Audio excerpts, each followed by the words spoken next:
Jason Whitlock. Antifa, to me, is the modern day KKK. Will literally. Kobe Bryant, the most fraudulent superstar celebrity athlete we have ever seen. Say anything. I actually think Kanye was on point. For attention. Blood in, blood out. Trump in, Trump out. This is a game. And he has burned many bridges. While you were on Blaze TV,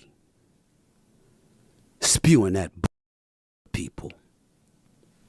Did you tell them that? Did you tell them how you stood outside of First Take begging me to talk to you? Did you tell them that once this same article in Deadspin came out, weeks later you wrote a lengthy apology to me in an email, begging me to forgive you, pointing out how you were betrayed by this particular writer, so you know how I must feel that you betrayed me? Did you tell the folks that? Did you tell them? You fat piece of... From Stephen A. Smith. To see him evolve into this is such a crazy, psychotic heel turn that I think none of us ever saw coming. And even when he was at his best and he would sometimes write things that I thought were a little distasteful, they were more forgivable because we thought he was being genuine. And now seeing this complete turn into whatever this is, we know that so much of his life and his behavior was just a complete act. To ex-ESPNer Jamil Hill. I used Skipper's telephone number once the entire time I worked there. And it's because Jason Whitlock asked me to vouch for him. What are the odds of that? And whatever it was, 8 or 9 months later, Whitlock called me in tears because it had all fallen apart and Skipper had to fire him very, very quickly. Dan Lebitard, Katie Nolan, and many, many others in the industry. And it's his latest take. Angel Reese is arguably the most overrated athlete in all of sports. She is as unskilled as any player in the WNBA. That has many not just crying foul, but shows the lack of depth to whatever he spews out of his mouth for clout. In addition, he would tweet, "She's unskilled." Then he tried playing cleanup. But she also has a higher b-ball IQ than I gave her credit for. She knows how to play. She's a terrific competitor. Her game is to establish post position, and she works hard to get it. That type of effort will make her highly effective. Now, a fixture on ESPN for decades has been Stan Verrett, and he despises Jason Whitlock's words. Thus, he would write the following: "You have been flapping your gums about Angel Reese like a jealous teenage girl for weeks. I thought she was unskilled. Now you want to make her the focus of the defense? You're a clown. And it's Cardoso, not Cardosa. And you call yourself a journalist."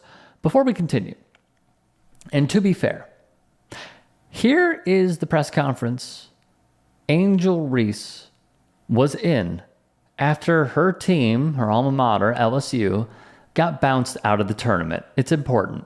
Let's watch. I just try to stand strong. Like, I've been through so much. I've seen so much. I've been attacked so many times. Death threats. I've been sexualized. I've been threatened. I've been so many things, and I've stood strong every single time. And I just try to stand strong for my teammates because I don't want them to see me down and, like, not be there for them. So I just want them to always just know, like, I'm still a human. Like, all this has happened since I won the national championship, and I said the other day, I haven't had peace since then.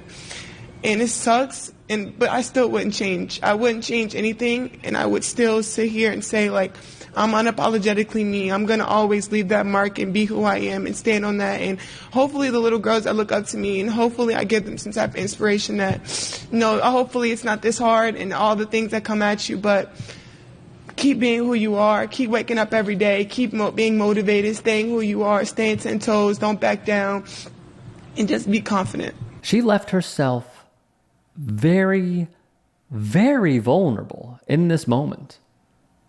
But Jason Whitlock would go on to tweet, "We can officially quit putting Angel Reese on Caitlin Clark's level.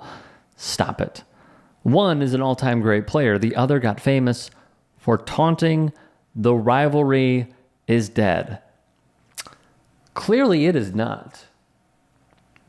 Do we look into the ratings that we saw this past weekend?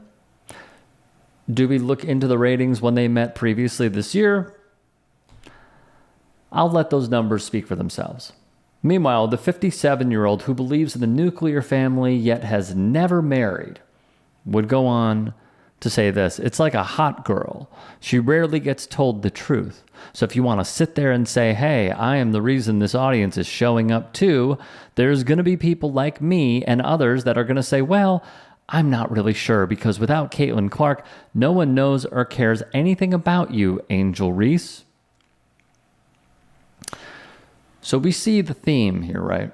We see what he's doing, yes? He has gone after black women over and over and over again because he has seen how there is a market for it. It just has to be within this subsection of society that also hate them. It is the dog whistling. It is the understanding, the mutual agreement that he will be the bigot's huckleberry. It just has to be on a certain vertical, like The Blaze, founded by Glenn Beck, who we have discussed many times over. On his Reese is the most overrated athlete in all of pro sports line, there is a Hall of Famer who vehemently disagrees with him. And it is another LSU product, NBA Hall of Famer Shaquille O'Neal. Quote, she's probably the greatest athlete ever to come out of LSU sports. You heard it here first, male and female, ever. Because guess what? She delivered. She delivered that package. See, a lot of us got the package, and we still got the package in our truck.